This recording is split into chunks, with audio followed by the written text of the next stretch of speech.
Good day, this is Dimitri Lascaris coming to you from South Lebanon for Reason to Resist on June 9th, 2026. I am currently standing on the edge of the city of Nabatia in South Lebanon. This is a city of some 120,000 people, considered to be the commercial hub of South Lebanon. But these days, there's hardly anybody in this community. It has been almost entirely evacuated. There are a few extraordinarily courageous residents who have chosen to remain, a handful of others who perhaps are not in a position to leave because of limited opportunities available to them to find refuge elsewhere. The facility that I'm currently standing at is the hospital, or one of the hospitals in Nabatia, the only one in fact that remains functioning, and its primary purpose in remaining open is to deal with any persons who are injured, buried under the rubble of the few people who remain. And I'm here also with Laith Marouf of Free Palestine TV, and also my colleague and friend Rami Yahia, correspondent for Reason to Resist, and Laith's producer Ali. We came here from Beirut at about 1 p.m. this afternoon. As we were driving southward towards Saida, we had to make a decision about whether to spend the afternoon in Nabatia or Sur, otherwise known as Tyre, a city on the southern coast of Lebanon, about 20 kilometers from the border of occupied Palestine. This morning, or sometime within the past 24 hours, the Israelis issued a strict evacuation order, not only for the entire city of Sur, but also surrounding villages, and then proceeded to bomb it mercilessly, killing and wounding dozens of persons. And an Israeli military spokesman specifically warned people about traveling on the road from Saida to Sur, and said, you choose to do that, you're putting your life at risk. So the debate we had was whether to do that or to come to Nabatia, which wasn't a particularly secure option either, because today three motor vehicles were struck by the Israelis on the main road from Saida to Nabatia, causing deaths and injuries. And by the way, this has been happening on a daily basis during my 5 or 6 days in Lebanon. We've been trying to get to Nabatia. We were waiting for a day that seemed to be relatively safe, but this is my last day in Lebanon, and the situation hasn't changed, it hasn't improved, so we decided of the two options, we would take this option. And on our way in to this largely deserted but very picturesque city, we saw quite a bit of destruction. Here's some of what we saw on a side road that we took. We didn't take the main road, and we understood that the side road was being used by a handful of journalists to come to Nabatia. So that is the option we decided to take. Here's a bit of what we saw in terms of the destruction.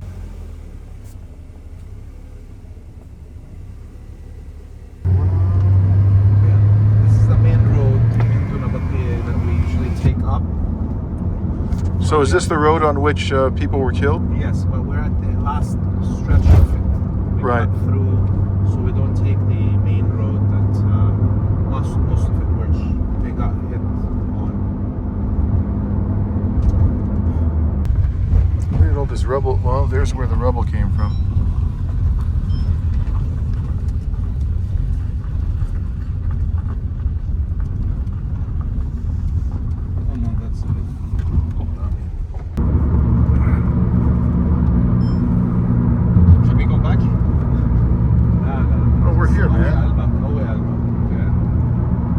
There's a smokestack over there, a plume of smoke.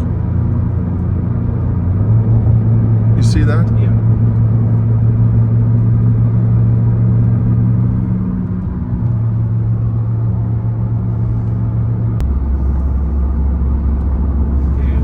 We're reaching Nabatia. The only people? Journalists, paramedics.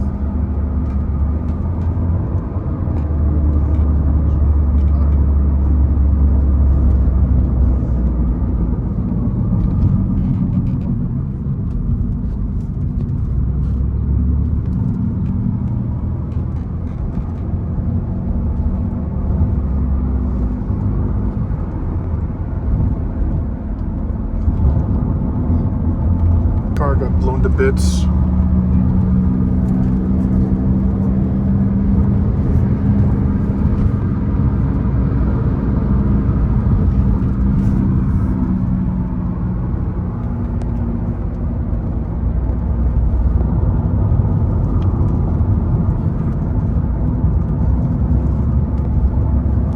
Oh boy, look at this.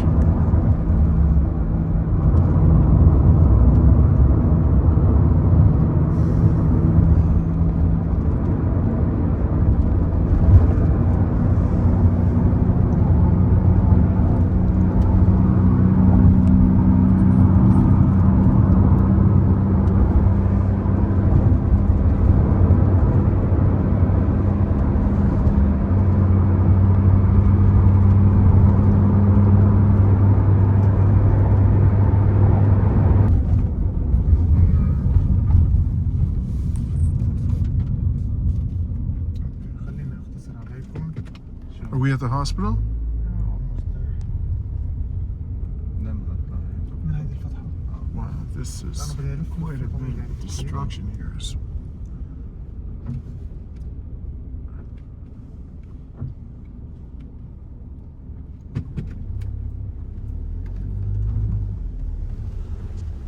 دول هم جرفوها للشباب عشان يقدروا يعملوا هاللفة.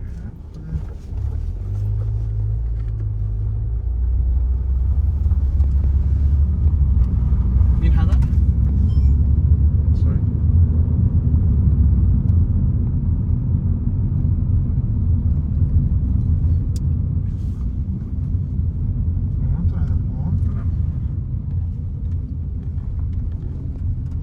We're in Nabatia now, correct? Yeah. That's the city. This is the edge of it. This is the hospital. So now we're at the hospital. Yeah. We're gonna stay here. Yeah. لا إله إلا الله محمد رسول الله. يا علي يا حسين يا فاطمة يا شو. اللهم صل على محمد. وعلى آل محمد.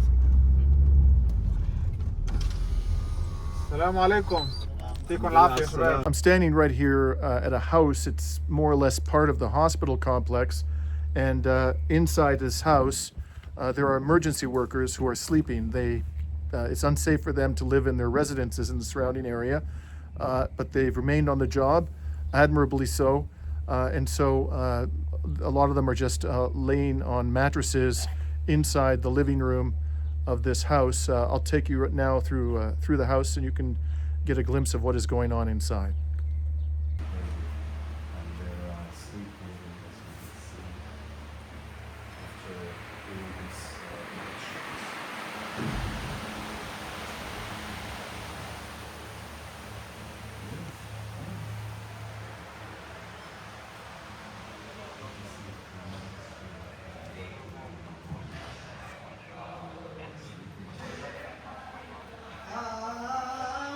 والسديح للغابرة جسمي وسلمت للباري أمري لانشمر بالسيف جاني وللذبح ثنى على صدري. Young Rami, this is quite a thing you've done coming out here today. Obviously, it was a dangerous experience. So, what are your reflections sitting here today after what you've seen? You know, Dimitri, I've been sharing a couple of photos to friends and family of what we're seeing here in Nabatia, and a lot of people have been answering me that this is the city where they were born in, or that they've lived in for many years in their lives, and it breaks their hearts to see the destruction that we were able to film and witness. Nabatia, I have family that are from Nabatia, extended family. Actually, my close cousin is, his mom's side is from Nabatia. I think as someone who grew up in Canada, it's been very difficult for me to kind of feel strength here, but seeing the resilience of the people here in this room, or of the people in the streets of Nabatia, moving around in ambulances or these big machinery to remove debris. I mean, I think we can absorb a lot of their strength in order to help us do a better job here to cover the atrocities happening in Nabatia. Bofal has always been a kind of a monument that I never had a chance to see. So being this close of it is also quite special. But I think the day's not over, and there's going to be a lot more coming up. Yeah. Thank you. Now, the balcony of this facility gives you a clear view of all of Nabatia and the surrounding area. And one of the things that you can see from the balcony is Beaufort Castle.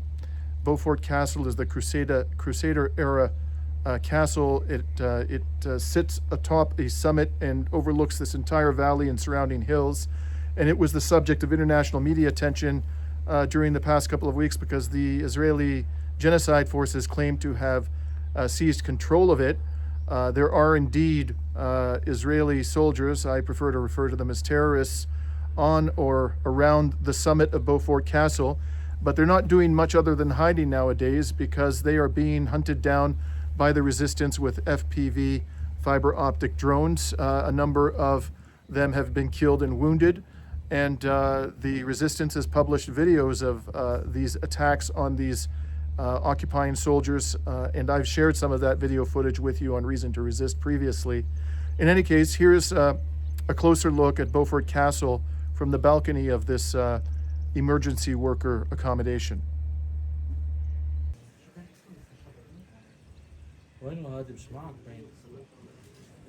That is Beaufort Castle in the distance. From our vantage point, we've not been able to notice any movement in the 30 minutes or so that we've been here in or around the castle.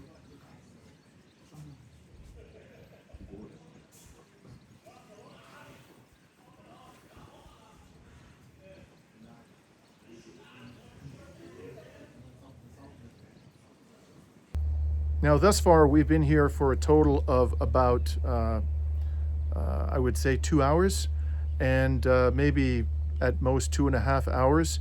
And we have seen already within that time 6 Israeli airstrikes and managed to capture on camera the plumes of smoke rising from the airstrikes. You'll also hear some of the explosions in the footage I'm about to share with you. At this rate, I would imagine that they're actually striking Nabatia if they keep up this rate throughout 24-hour period. At this particular point in this genocidal war, they're striking Nabatia and the surrounding villages, probably in the range of 120 times in a single day. I mean, it's really extraordinary, the level of carnage. And as you watch this footage I'm about to share with you, bear in mind that we have seen, in the entire time we've been here, absolutely no military activity, no movements by anybody who could plausibly be described as a resistance fighter. We haven't seen any drone activity. We haven't seen any missile activity. We haven't heard any gunfire. This is a completely peaceful and, as I said, largely deserted area. And there doesn't appear to us to be any conceivable military justification for these relentless strikes on Nabatia. I think the fairest inference to draw from the way Israel is behaving here is that it is simply engaging in wanton destruction of civilian infrastructure, trying to render this very important southern city uninhabitable and terrorizing people from returning here, simply creating such dangerous conditions that nobody will even attempt to come back here, including those who might be minded otherwise to try to rebuild or repair their damaged or destroyed homes. So here's footage from the airstrikes and the aftermath of airstrikes that we've witnessed thus far.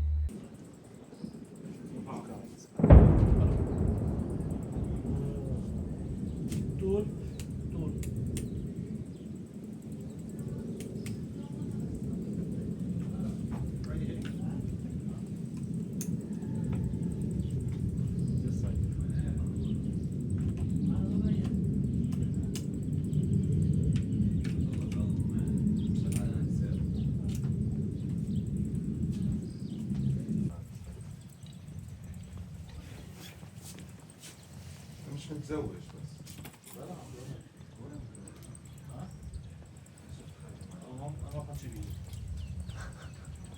لا خاتم لا ساعة.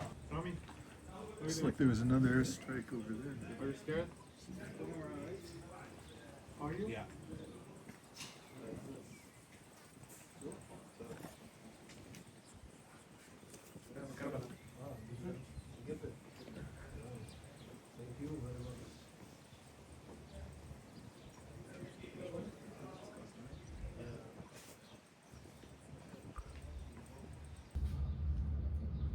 Do I have a lens?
يا حبيبي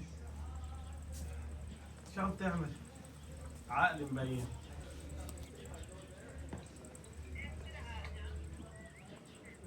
ضربتيها ها؟ We also had the opportunity to speak with the head of the civil defense in Nabatia briefly, and he has lost, as you will hear, a family member, and he described this as the worst war that he has experienced in his time as a civil defense worker in this area. Here's what he had to say. Thank you for speaking with me today. I understand that you're the head of civil defense in Nabatia, Yes, and your name?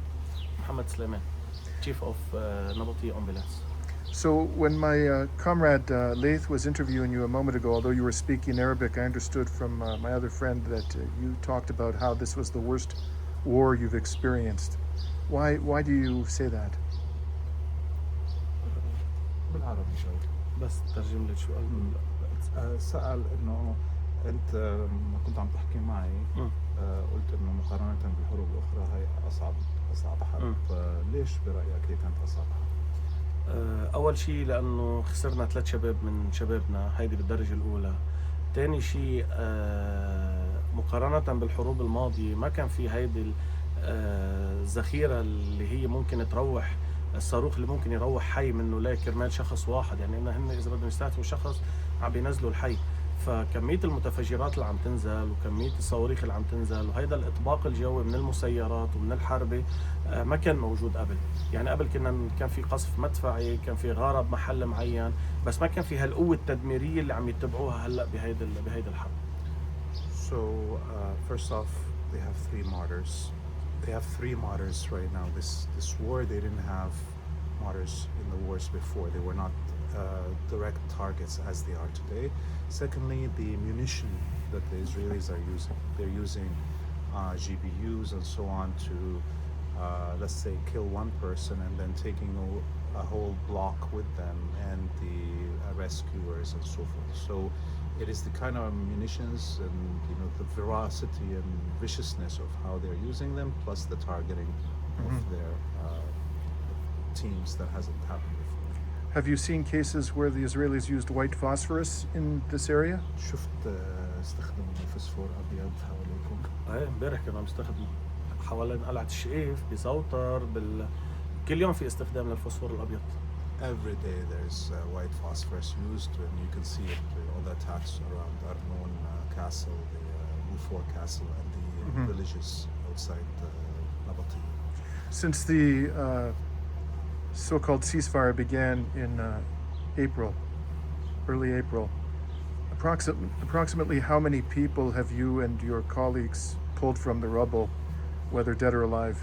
منذ بدء ما يسمى وقف إطلاق النار في أبريل، كم من الجرحى أو الشهداء أنتم سحبتوا من المنطقة؟ هلا نحن هلا الداتا موجودة عندي، بس نحن لا يقل عن 50 ل 60 شخص بين شهيد وجريح يعني. He has the data, he can pull it out, but it's at least 50-60 casualties between martyrs and injured that they pulled out. هدول نحن بس اسعاف نبطيه، في صليب احمر، في هيئة صحية، في Only رسالة. their Nabatia ambulance services. There's the Red Cross and the سيفيل ديفنس، هيئة صحية، رسالة. so there's multiple agencies that are doing paramedic work and ambulance work, and each one of them keeps their own records. So what he's referred to, the number there, is just them as Nabatia ambulances. You have a wife and children? Yes. Are they somewhere safe? You've had to stay away from them, apart from them Two this whole girls time? and outside. They're- And one of the three martyrs was his son. I'm sorry. Condolences. So do you have to sleep here by yourself with your colleagues in order to do this work?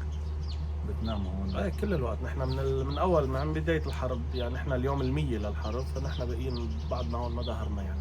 It's 100 days that they're staying here. His family is in Beirut, but his son was also volunteering with them, and he was martyred. He was one of the three martyrs that their pictures are inside there. Thank you very much for speaking with me. Thank you. I want to point out that there are other journalists here. We've had an opportunity to speak with them. None of them is from a Western media organization. None of them is a Westerner. They are all from Arabic language media organizations, and they're either from Lebanon. The vast majority of the few who are here are from Lebanon or from other predominantly Arabic countries in the region. So it doesn't appear that there are any major Western media outlets that are interested or willing to send their war correspondents to this area to witness firsthand the wanton destruction and carnage that Israel's genocide forces are inflicting on this quite important city. Today we had the good fortune to run into Alirida Spaiti. He is a cameraman and producer for RT International.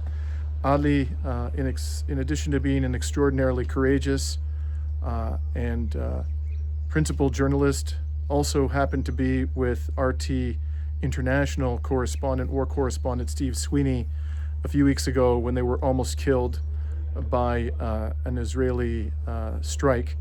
They were both wounded, fortunately not critically, and they were quite fortunate not to have been killed, as a matter of fact, for reasons that Ali will explain to you now. He kindly took the time to talk to us about the experience, and here's what he had to say. Ali, thank you for speaking to Reason to Resist today. It's a pleasure to meet you. So I understand that you work for RT International, is that correct? Yeah. What's your position at RT? I'm in the Beirut Bureau for RT International. I'm a field producer and a cameraman.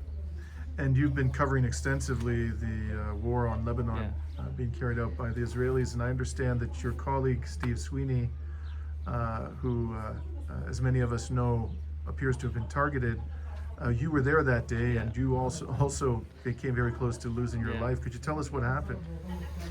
Well, we were in the entire district.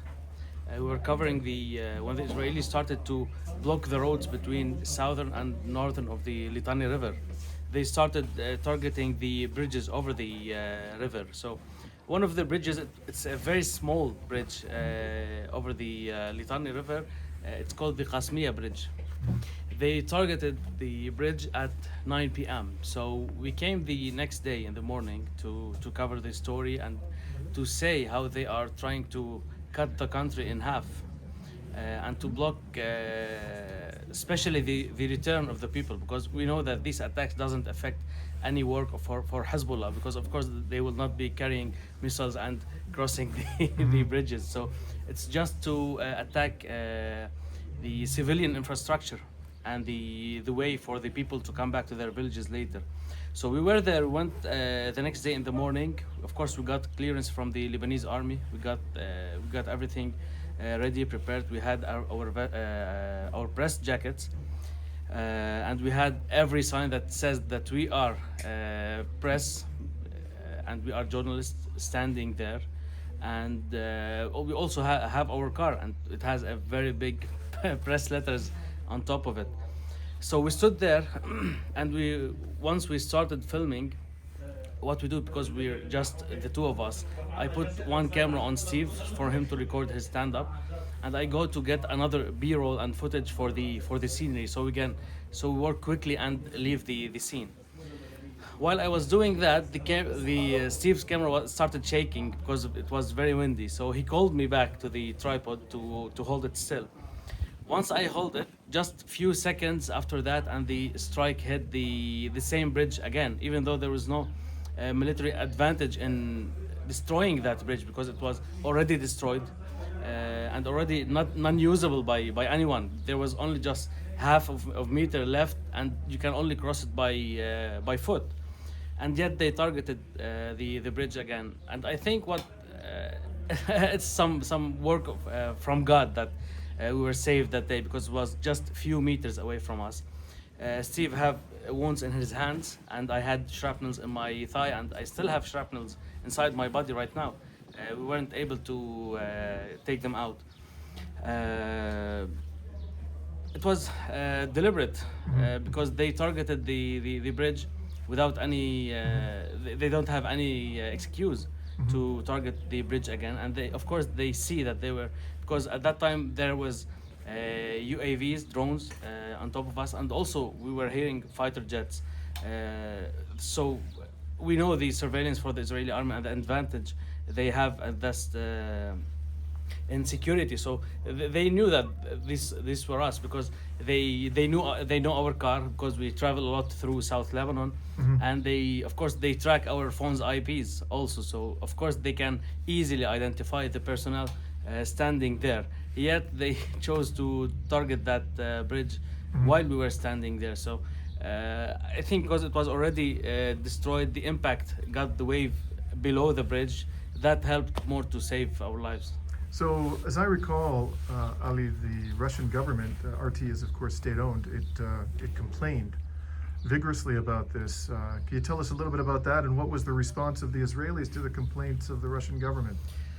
There wasn't an obvious response. What they said is that we issued an evacuation order to that bridge, but the thing is, the order was issued 1 day before, and they already did their strike and did what they wanted to do to destroy that bridge, and it was destroyed. And this is what the Russian government said, that you didn't have any military advantage with destroying or hitting the bridge once again. And they had, if they wanted to do it, they had 16 hours since the first strike. 16 hours has passed until they struck it again while we were there. And of course in Russia they summoned the Israeli ambassador there, and when he came out, he wasn't looking very happy at all. We saw him on video. He was looking like this coming out, and they even addressed that issue in the UN Council, the Security Council also. While mentioning this, I want to mention my Lebanese government. The only thing they did is that they gave us a call by the Minister of Information, checked on us, and that was it. They didn't say anything, even because the Security Council happened after the Israeli army killed our colleagues Ali Shaib and Fatima Ftouni. So they had a very big opportunity to address what's happening in Lebanon, especially what's happening with journalists. It's not only about me or Steve. It's about all our colleagues working in the field. What they did is the Lebanese government in there, or their representative in the UN, he only said that Israel targeted journalists, and he just passed the issue. And we weren't the only one targeted. There were people targeted and killed as journalists, and they didn't do much. While the Russian government, they did a lot. They kept contacting us. They kept following up on the story. But of course, we know that Israel is backed by the United States, and it's not that easy to get anything out of them with the United Nations Council. But at least they try to do something, and they to get our rights. So you are a citizen of Lebanon, correct? Yeah, I'm a Lebanese citizen. Are you from the south? Yeah, I'm from south. Right. Well, But not from this district. I'm from closer to Bint Jbeil, from Right. Kafra. It's being heavily bombarded now. right. I hope you haven't lost any family members in this current round of violence. We did, of course. did. I'm very sorry to hear that. During this war with Israel, you can't see anyone who haven't lost someone, at least a friend, a colleague, a neighbor, or a family member. I have a few family members lost. I have almost 10 friends lost in this war, and May their memory be also eternal. also our colleagues. We've lost many colleagues. Ali Shaib, for me he was a mentor. He was a mentor because even during this war, whenever I want to go anywhere, I used to call him to get his tips because he knows the ground, he knows the land, and he's been there for a long time. Even Fatima was a dear friend. Ali Khalil, a dear friend, also was killed. He's a cameraman, was killed in recent days. So yeah, we've lost a lot during this war, but we will not stand down. We will not surrender. We will continue. We consider ourselves part of this fighting. We're not holding guns, Yes. but we are fighting against this aggression with our cameras, with our voices, and we will carry on. It's resistance journalism at its finest. Yeah. Thank you very much, Ali. It's a pleasure speaking with you. Thank you. Now, as I reported earlier today about the strikes, the exchange of strikes by Israel and Iran yesterday, the Iranian military, upon the conclusion of this ferocious response to Israel's attack on Beirut on Sunday, put out a statement. The spokesperson for the IRGC put out a statement that if Israel struck Lebanon, including the south of Lebanon, there would be an even more vigorous response, retaliatory strikes on Israel from the Islamic Republic. So this was clearly intended to signify that Israel will provoke an escalation of this war if it attacks any parts of the south, and that the Iranian military will not be content only with the protection of Beirut, the capital of Lebanon. The entire country must be free from these attacks. And let us recall that Israel's ongoing strikes are not only war crimes because they are being perpetrated against civilian and civilian infrastructure, but they are violations of no less than 3 ceasefires. The first one entered into in November 2024, the second one between Iran and the United States, the principal sponsor of Israel, in early April, and then the third one last week between Israel and the Lebanese national government.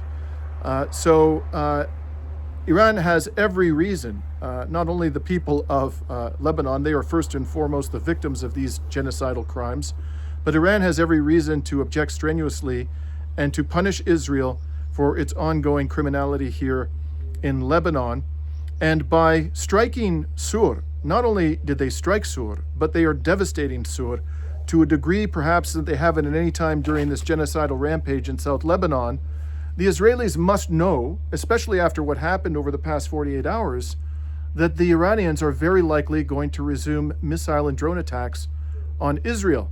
And I'm sure that that is understood as well by Donald Trump, who has the power to restrain these genocidal war criminals from attacking Lebanon. After all, as I explained in my report this morning, many other reports for Reason to Resist, Israel is existentially dependent upon the United States, not only militarily, but economically, from an intelligence perspective, politically, even legal protection the United States provides to Israeli war criminals. So in these circumstances, Trump could quite clearly and definitively put an end to Israel's attacks on Lebanon, but instead of doing that, he has ordered his military to continue supporting Israel in every imaginable way. Again, this just goes to prove, it adds to the mountain of evidence that the Trump regime is not interested in a peace deal. And I think this has been understood very well by all of the adversaries of the United States, not simply by Iran, not simply by Hezbollah, not simply by the Palestinian resistance groups. This would include China, this would include Russia. Every single day there's more and more evidence that this is a regime, a hegemonic regime that is hell-bent on violence and war, domination, subjugation, and exploitation at any cost. It has no scruples, no decency, no regard whatsoever for international law. So please, let's dispense right now with all of this chatter, this tedious chatter about Donald Trump seeking to bring peace to this region. Well, it's now June 10th. I am at Rafik Hariri International Airport in Beirut, about to board my flight to Athens. This was always the day on which I planned to conclude my current trip to Lebanon and return to Greece. I wanted to end my report about our excursion to Nabatia by sharing with you what happened as we departed Nabatia yesterday in the evening. We decided, first of all, to take the main road out of Nabatia back to Saida rather than take the side road because of things that had happened during the day. We deemed the main road at that moment to be less dangerous than the side road. We also decided, Laith and his producer Ali and Rami and I, we decided that we would travel out of Nabatia with Ali Sbaiti, the RT International journalist who wanted to head back to Beirut at that moment as well. We thought it would be safer for us to travel together. Laith got in the vehicle with Ali Sbaiti because, which was a black pickup truck, as you're going to see in the video footage I'm going to show you. Because Laith has a Canadian passport, Ali, a Lebanese citizen who's already been targeted by the Israelis, we believe, along with Steve Sweeney of RT International, and was wounded, as you heard from him in this report. We thought it would be safer for Ali Sbaiti if he had somebody with a Western passport in the vehicle with him. And so Laith was riding with Ali in the black pickup truck, and I was with Rami and the other Ali from Free Palestine TV in his vehicle. And we sped out of Nabatia. There was absolutely no one on the roads as we were heading out. And as you're going to see, and you've already seen at in the first half of this report, there was a lot of destruction all around us. Many vehicles were blown to bits, burnt out, turned on their side or on their hoods, and there was absolutely nobody on the roads but us. And unfortunately, because of all the rubble on the roads and the speed at which we were traveling, our vehicle got a flat tire. And we pulled over, we honked, got the attention of Ali Sbaiti in front of us in the black pickup truck. We pulled over, and when we got out of our vehicles to try to repair the tire, we heard Israeli warplanes overhead, also a drone, and we were kind of sitting there like sitting ducks. We decided to disperse while Laith and the two Alis tried to repair the tire. And while Rami and I were standing away from the vehicles, they realized that they didn't have the necessary equipment to repair the tires. So we ended up abandoning Ali's car. We got into the black pickup truck with Laith and Ali Sbaiti. The five of us were all in it, and we got out of there as quickly as we could. And Ali's plan was to return today at some point and recover his vehicle, and I hope very much he's going to be able to do that. In any case, it was, I would say, probably the most difficult moment we've had in our reporting on the ground in many war zones during the past 3 years or so, because of the fact that we were on a road where the Israelis had repeatedly targeted motorists and broad daylight, and there were 3 or 4 military-age men in our entourage, and 4 of whom were Arabic. It was a pretty dicey situation, but at the end of the day, we made it out of there, and I'm going to close out this report by sharing the footage of our exit from Nabatia. If you like this video, I found it to be informative, please click the like button, share it, and if you're not already a subscriber to Reason to Resist, please become one and help us to expand the reach of our unapologetic resistance journalism. Signing off now from Beirut, Lebanon on June 10th, 2026.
taking the main road. Yeah, Why is that?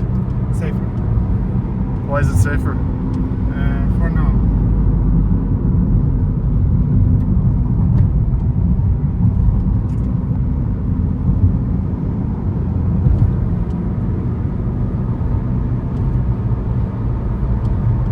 Doesn't look too safe. We should pray. If this is the safe road, we're in a world of pain. I guess Rami is paying. Aren't you? Are you praying, Rami? Let's pray. Let's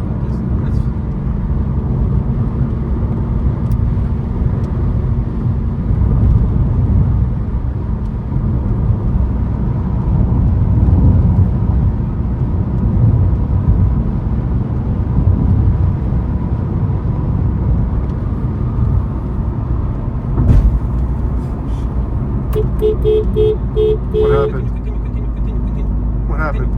Continue. Accelerate. My wheel. It's okay. Accelerate. What about your wheel? He got a flat tire. Accelerate. No, I cannot.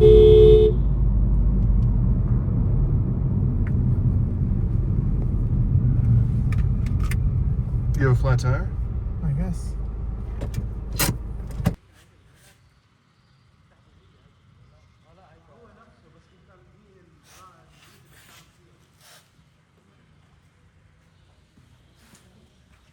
How you doing, Rami? It's stressful. Dimitri, have you seen a single car on this road? No.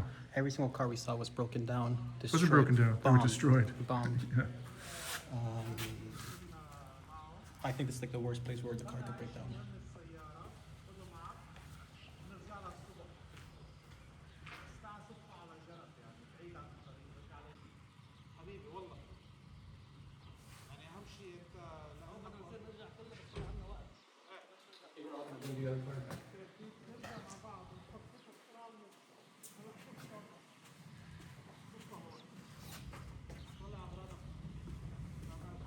Fucking warplane again.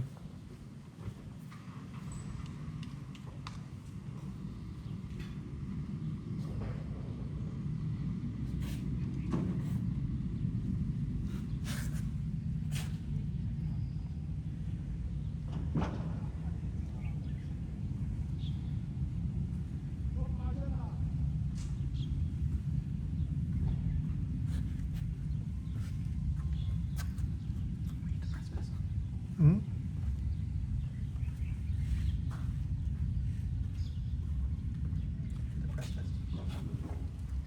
Laith, can he get my flak jacket out of the trunk? My flak jacket and helmet are in his trunk. My flak jacket and helmet are in the trunk.